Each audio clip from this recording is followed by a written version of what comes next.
Kulaan peralon kertas tinggu packing stripping bolo. Dadi ceritane iki ndelalah packinganku ki entek.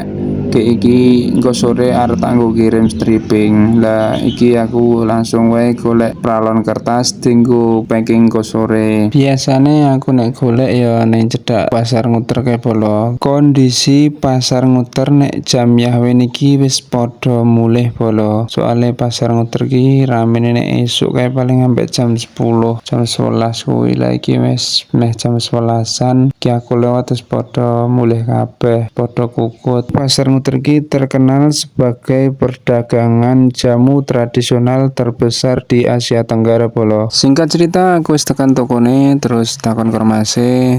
Jarene ndelalah pas enek bolo. Langsung wae barangnya kabeh tak borong bolo. Dadi nggo stok, dadi nek wayah kebutuhan mendadak ki ora bingung golek peralon. Oke, lanjut perjalanan Bali bolo. Ki aku mulai lewat pinggir kali saluran Bendungan Solo bolo. Oke, singkat cerita iki aku wis tekan ngomah bolo. Dadi perjalanan ke pasar karo omah ki sekitar paling 10 menitan ora patek adoh bolo. Oke, langsung wae kita adukne, tak toto ke engko tak arep tak potong engko awan.